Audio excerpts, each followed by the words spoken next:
अब हम बात करेंगे वफाकी वज़ीर बराए मैरी टाइम जनाब कैसर अहमद शेख साहब से। शेख साहब, बहुत शुक्रिया, आपने वक्त दिया। आपको अच्छी तरह पता है कि आज जो सेनेट की standing committee on maritime है, उसके चेयरमैन फैसल वाडा साहब जो हैं उसने कमेटी के इजलास में इल्ज़ामात लगाए। उन्होंने कहा जी कि पोर्ट कासिम अथॉरिटी जो है उसने 500 एकड़ जो ज़मीन है वो चंद अरब रुपए के इवज़ लीज़ पे दे दी 50 साल की, और 60 अरब का नुकसान हुआ। और बाद में फिर पोर्ट कासिम अथॉरिटी ने उस लीज़ को कैंसिल भी कर दिया है। लेकिन बहरहाल ये पिछले साल आपकी वजारत के दौरान ही ये लीज़ पे देने का फ़ैसला हुआ था। तो सवाल मेरा ये है कि चले आज तो वो लीज़ कैंसिल हो गई, सब कुछ रिवर्स हो गया, लेकिन क्या इसकी ज़िम्मेदारी आप लेंगे कि ये सारा कुछ आपकी नाक के नीचे हो रहा था? पहला तो अहमद मीर साहब, आपको पता हो कि ये जो बोर्ड है ना, ऑटोनमस है। अच्छा इनका जी। तल्लक मिनिस्ट्री से नहीं है, इसका अपना अपना बोर्ड है और वही फैसले खुद मुख्तार है, वही फैसले करता है। तो ये 2005 का मामला है, 20 साल पुराना अलाट उस वक़्त हुआ था अलाट। वो ज़मीन जो 500 एकड़ थी, और वो सिर्फ 2% पेमेंट उस पार्टी ने की, और वो बाकी पेमेंट का जब तकादा किया गया तो वो कोर्ट में चली गई पार्टी, और कोर्ट में चल रहा था केस।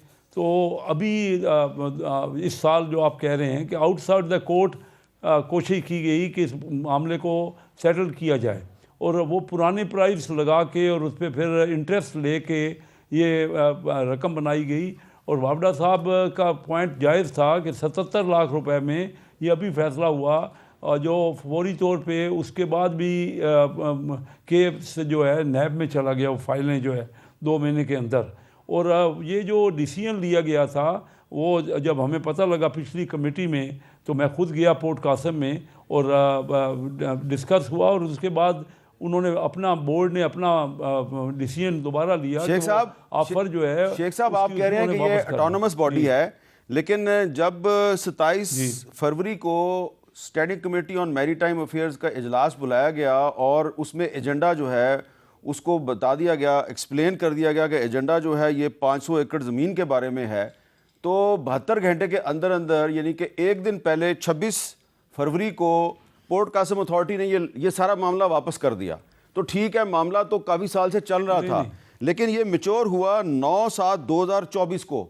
चले, ये ऑटोनमस बॉडी है, उसने किया, लेकिन जब स्टैंडिंग कमेटी का इजलास का ऐलान हुआ और एजेंडा सामने आया तो एक दिन पहले उन्होंने सब कुछ कैंसिल कर दिया। इसका मतलब यह है कि ऊपर से नीचे तक सारे एक दूसरे के साथ मिले हुए थे। नहीं, एक दिन पहले नहीं कैंसिल किया, बल्कि उसमें डिस्कस हुआ। ये स्टैंडिंग कमेटी, मैं मौजूद था जब स्टैंडिंग कमेटी फाइनेंस में, स्टैंडिंग कमेटी मैरी टाइम में सेनेट की, फैसल वावडा साहब ने डिस्कस किया कि ये 500 एकड़ ज़मीन है जो पुरानी अलाट हुई है, और आउटसाइड द कोर्ट उसका फैसला किया गया है। शेख साहब, आपकी बात दुरुस्त है, लेकिन मेरे पास डॉक्यूमेंट है पोर्ट कासिम अथॉरिटी की 26/2/2025 की। इसमें उन्होंने कैंसिल करने का ऐलान किया है स्टैंडिंग कमेटी के इजलास से एक दिन पहले। हाँ, वो उससे पहले मीटिंग हुई थी ना, स्टैंडिंग कमेटी पहले हुई थी, उसमें उन्होंने पॉइंट आउट किया, तो हमने उसको स्टडी किया जाके। मैंने तो जाके चेक किया कि भाई ये क्या किया है बोर्ड ने। तो बोर्ड ने मुझे क्योंकि बोर्ड ने एक ऑफ़र दी हुई थी और वो पेमेंट भी नहीं की थी उस पार्टी ने, तो वो बोर्ड ने ऑफ़र वापस कर दी। आपकी बात दुरुस्त है, आप ठीक कह रहे हैं। फैसल वावडा साहब ने पॉइंट आउट किया तो उसके बाद ये हुआ। You are right. अच्छा, अब ये बताएं कि ये तो आज जो स्टैंडिंग कमेटी का इजलास है उसमें एक जो एडिशनल सेक्रेटरी साहब हैं, उन्होंने ये भी मान लिया कि उन्होंने पहले इजलास में फैसल वाडा के सामने गलत बयानी की थी। तो अब जबकि ये जो भी है थी करप्शन और इसको रिवर्स भी कर दिया गया, इसका क्रेडिट जो है वो फैसल वाडा साहब को भी जाएगा, आपको भी जाएगा, लेकिन जो जिम्मेदार लोग हैं जिन्होंने ये सब कुछ किया, उनके खिलाफ आप क्या कार्रवाई करेंगे? मैं तो आज असल में प्राइम मिनिस्टर साहब ने रिव्यू मीटिंग बुलाई हुई थी ना, आपको तो पता है पूरी मिनिस्ट्री की। तो मैं तो उधर आज की स्टैंडिंग कमेटी में नहीं था। अगर आज कोई फैसला हुआ है और किसी ने कोई भी इन्वॉल्व होगा उसके खिलाफ एक्शन करेंगे, ये तो डेफिनेट है। क्योंकि मैं आज की स्टैंडिंग कमेटी की मीटिंग में उस वजह से कि प्राइम मिनिस्टर साहब ने मीटिंग बुलाई हुई थी रिव्यू की, जो पिछले 1 साल की कारकर्दगी है, हमारी हुकूमत की शानदार कारकर्दगी है, उस पर डिस्कस हो रहा था, तो मैं स्टैंडिंग कमेटी की मीटिंग अटेंड नहीं कर सका।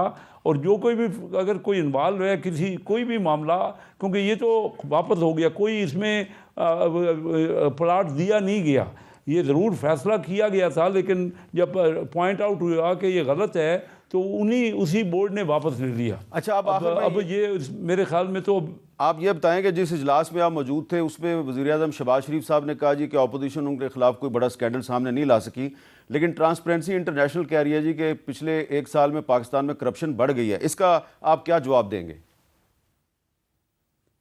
जी ये देखिए ना, ये तो पक्की बात है ना, आप ही बताएं ना, आप तो आमिर मीर साहब सबसे ज़्यादा प्रोग्राम करते हैं, कोई ऐसा स्कैंडल बता दें किसी भी मिनिस्टर का कि कोई वो पॉइंट आउट भी हुआ हो ना, तो ये एक मानना चाहिए जहाँ बेहतरी है। ठीक है, ओवरऑल करप्शन तो ट्रांसपेरेंसी ने कहा, इसमें कोई शक नहीं है कि ओवरऑल करप्शन हमारे मुल्क में हर जगह पे है, हर टेबल पे है, नो डाउट इन इट। और वो लेकिन कोई यानी पर्टिकुलर किसी मिनिस्टर्स के बारे में या कोई हुकूमत के किसी ख़ास बड़े ओहदेदार के बारे में कोई ऐसा स्कैंडल सामने एटलीस्ट मैंने नहीं सुना, मैंने नहीं देखा इस साल में, तो ये क्रेडिट की बात है। हाँ, वो भी कम होनी चाहिए जो बाकी छोटे लेवल पे करप्शन हो रही है, या जो ट्रांसपेरेंसी इंटरनेशनल जिसको मेंशन कर रही है, हमें उसको इम्प्रूव करना है, लाजमी करना है, उनका पॉइंट को कंसिडर करना है। You are right. बहुत बहुत शुक्रिया कैसर अहमद शेख साहब। और आप सुना, पहले फैसल वाडा साहब ने अपना एक मौक़िफ़ दिया, उसके बाद कैसर अहमद शेख साहब ने अपना एक मौक़िफ़ दिया है। शेख साहब का कहना यह है जी कि पुराना मामला था, लेकिन वो ये मानते हैं कि फैसल वाडा साहब जो हैं उन्होंने करप्शन की निशानदेही की और जो लीज़ है वो कैंसिल हो गई, लिहाजा उनके ख्याल में करप्शन रुक गई है। लेकिन फैसल वाडा साहब ने आपको बताया कि वो मज़ीद करप्शन भी एक्सपोज़ करने वाले हैं। तो ये काम जो है ये हुकूमत का और हुकूमत के इदारों का है, उन्होंने करप्शन रोकनी है। फैसल वाडा साहब ने एक पार्लियामेंटेरियन की हैसियत से जो काम किया है वो आपके सामने है, लेकिन लगता यह है कि करप्शन को रोकने के लिए हुकूमत को कुछ मज़ीद तवज्जो देने की ज़रूरत है।